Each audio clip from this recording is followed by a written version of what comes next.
Welcome to the Comedy Reset Spotlight. This is the place to be if you want to hear from some of the most innovative and exciting comedy creators from around the globe. On this podcast, you'll hear from a variety of guests who are pushing the boundaries of what comedy can be. If you're looking for fresh perspectives and new ideas, this is the podcast for you. Episode 33. New York-based comedian, Patrick Golden.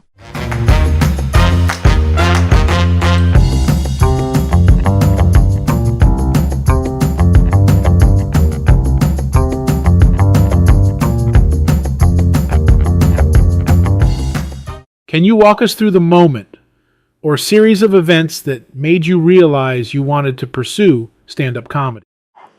I decided I wanted to do stand-up comedy after my friend and fellow comedian Terry convinced me to go to an open mic with him in Bushwick at a place called the Tiny Cupboard. And I performed one time and the rest is history. It was like a new addiction. I fell in love with it. It was like heroin. I couldn't stop. Who were your comedic inspirations growing up, and how have they influenced your style or approach to comedy? So my main comedic inspirations in terms of who influenced my style, oh gosh, it ranges anywhere from classic Louis C.K. bits to Dave Chappelle to Bo Burnham, George Carlin, Tosh Point oh, South Park, The Simpsons, music. A lot of music inspires me. I try to make my comedy very musical, inspired by Kanye West, JPEG Mafia, Earl Sweatshirt, Frank Ocean,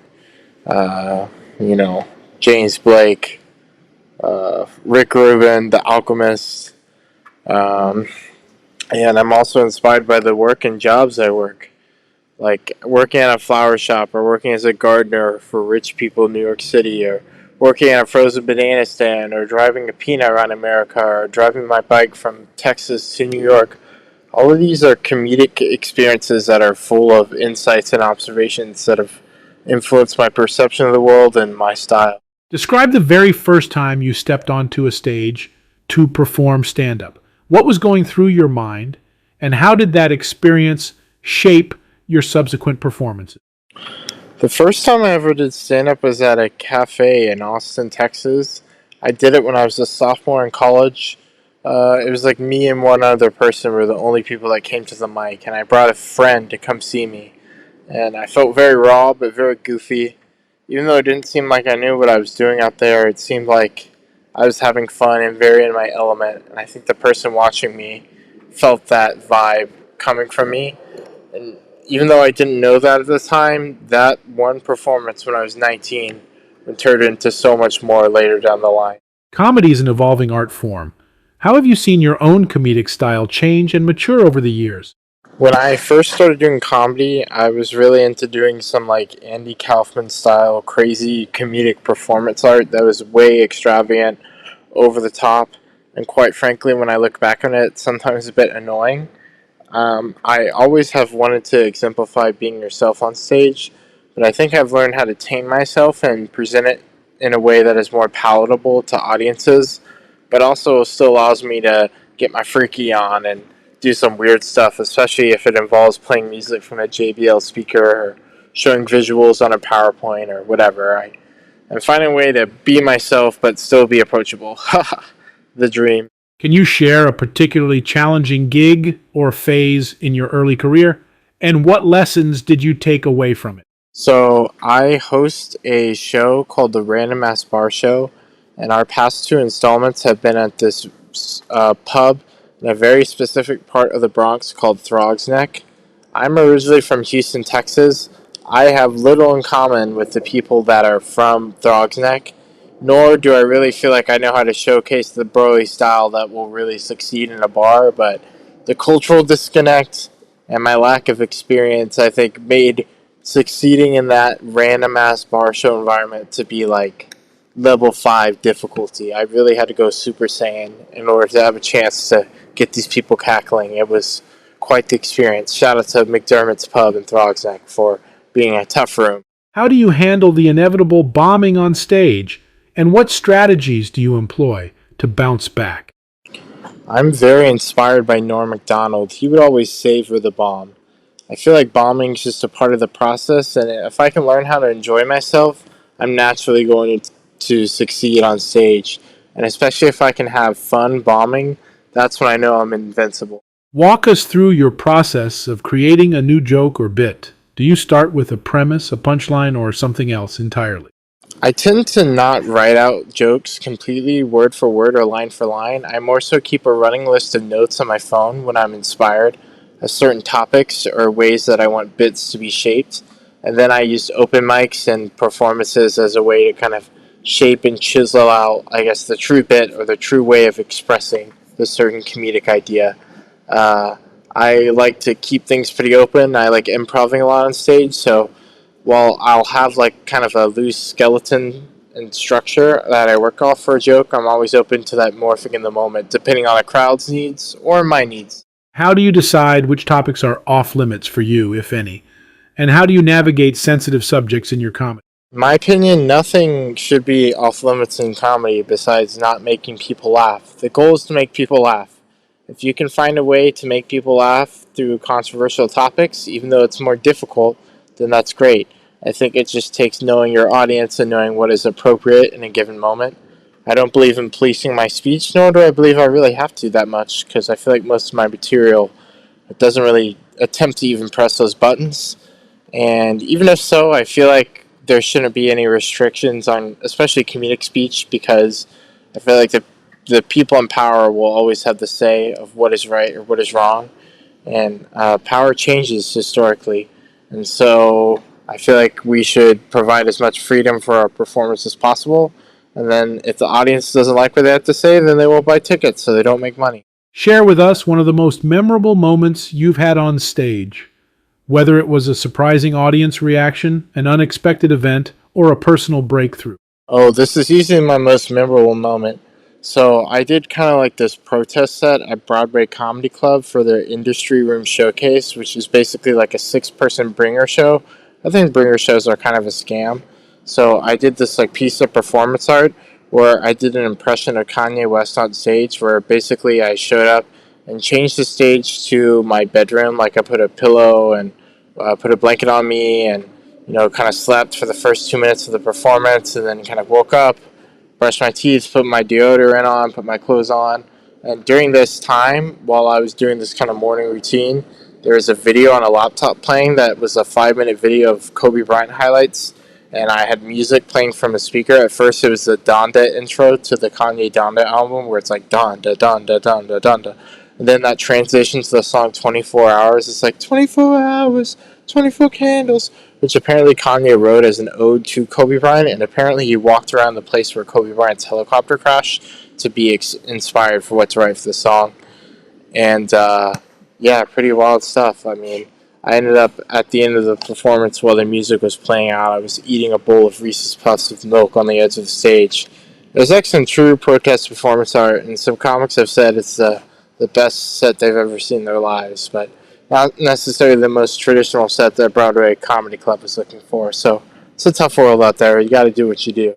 Have you ever had an interaction with a fan or audience member that deeply impacted you or changed the way you approach comedy?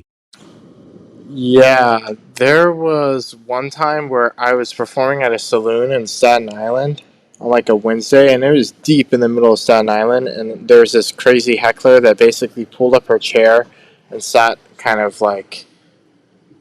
it, but in the way where the chair is flipped, so it's like she's sitting in it in like the opposite way you're supposed to sit on the chair, if that makes sense, and she was just yelling and heckling at each comic.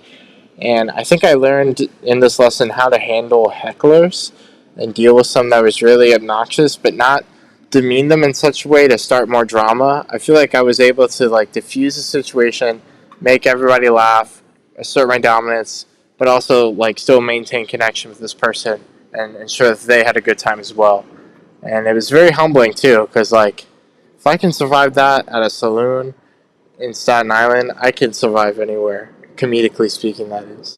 How do you feel about the current trends in stand-up comedy, especially with the rise of online platforms and social media influencing the comedic landscape? I feel like the proliferation and rise of platforms like TikTok and Instagram, especially in terms of reels for stand-up bits, has really, I think, not only created an oversaturated market for comedy, but also kind of changed the way people perform. Where not only are they performing for people on stage, they're hoping that with this recorded video, they could then perform later on social media by chopping their sets up into bite-sized reels for people's entertainment so that they can edit and add captions and graphics too. I feel like people's attention spans are shorter too, so I feel like longer form sets aren't as interested, and people are spending way more time on the internet, so you can make a lot of money solely from catering to an online audience without even having to do much performance in person. Also, people get booked for shows and opportunities purely based on the number of followers they have on social media. So it's very much a numbers game, especially as it relates to your reach and presence online. There's been a lot of discussion about cancel culture and comedy. What's your perspective on the balance between pushing boundaries and being respectful?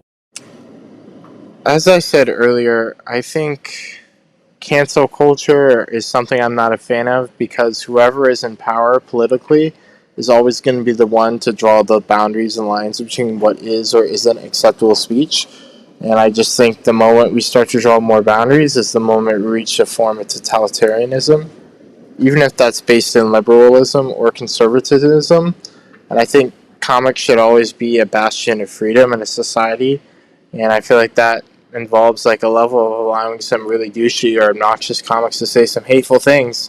But I think it's just as soon as we start drawing lines, I think then it's just not a right way to treat people. I feel like there are better ways for us to educate and learn about each other instead of suppressing speech, because suppressing speech only makes people angry and turns people into martyrs. How do you see the future of stand-up comedy evolving, especially in a post-pandemic world where virtual shows have become more prominent? I think we're going to see more and more comedy content and less emphasis on in-person performances and more emphasis placed on digital performances. As someone that works in virtual reality and films 360 content, I also wouldn't be surprised if there's greater access to like the world of augmented reality and virtual reality, and those sort of shows being put on where you can literally put on a headset and be transported to a virtual comedy club, and you can have a quote-unquote comedy show with folks from all around the world, and it'll feel way more real than a Zoom comedy show. And I'm also kind of worried about, artificial intelligence and whether or not it'll ever get to the point where it can actually write jokes that make the human beings laugh. And, you already got to figure there are some comedy writers that are worried about losing work to AI. Who knows if there'll be a point where a robot can get really good at stand-up and take our jobs too. Not that there's not much money in this, but you get what I mean. If you had to describe your comedic style in 3 words, what would they be and why? I'd say 1, absurd. My brand is called Random Ass Comedy. I'm super random. I change my performance style all the time. I change the topics I like to talk about. I change the way I present myself on stage, like daily sometimes. And I have no social media. I only share flyers. My Instagram stories are really chaotic. I feel like I'm kind of like untraceable, and I kind of like that. And people don't know what they're going to get out of me on stage, and I think that makes me an exciting performer, which is my second adjective. I think I fill people with adrenaline. I'm like a cup of coffee, a 5-hour energy, a Red Bull. You drink and watch perform, and it fuels you with life. Thirdly, I'd say empathetic. I try to be knowledgeable about the tough things happening in this world and being able to acknowledge those traumas and dark things through my performance, as well as my means of communicating with different comedians and types of audiences, I think proves how versatile I am and how many different types of people I'm able to connect with. Who are some current comedians you admire or believe are pushing the boundaries of the art form? I'd say I'm a big fan of Mia Faith Hammond. I think she's doing really great work. I like very absurd, goofy stand-up performance comedy. She's kind of on the rise. She's in her younger 20s, but I've had her on her show before. She's really great.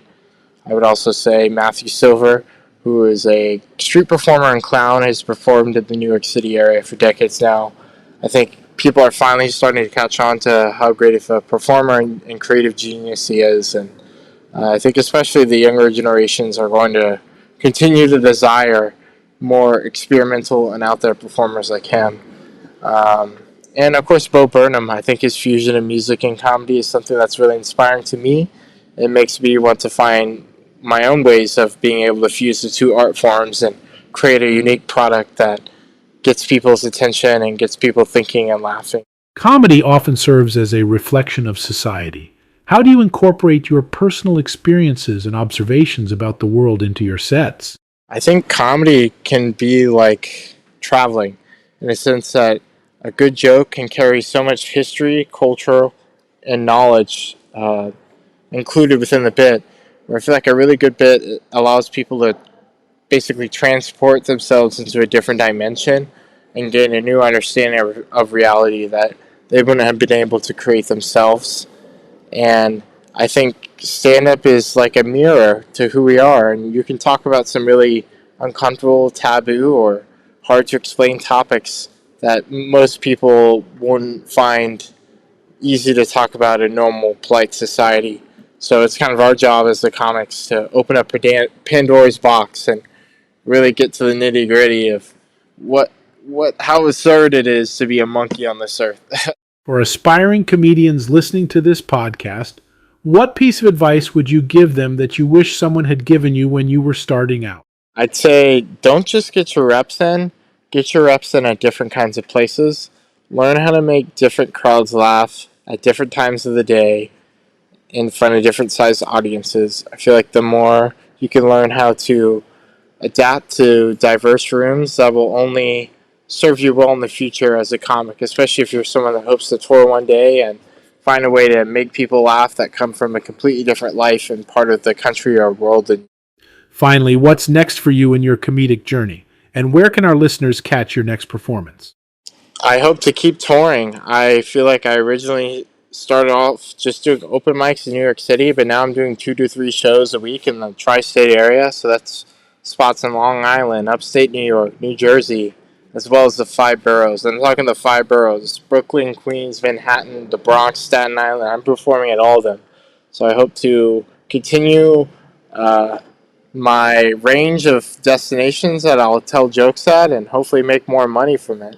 My next performances, you can catch me either this Friday, September 29th in Plainfield, New Jersey at the Love Lounge at 7:30, or you can find me October 5th at 7:30 at Copacabana, the famous nightclub, where I will be doing a showcase set in advance of the Meadowlands Comedy Festival that's happening next spring.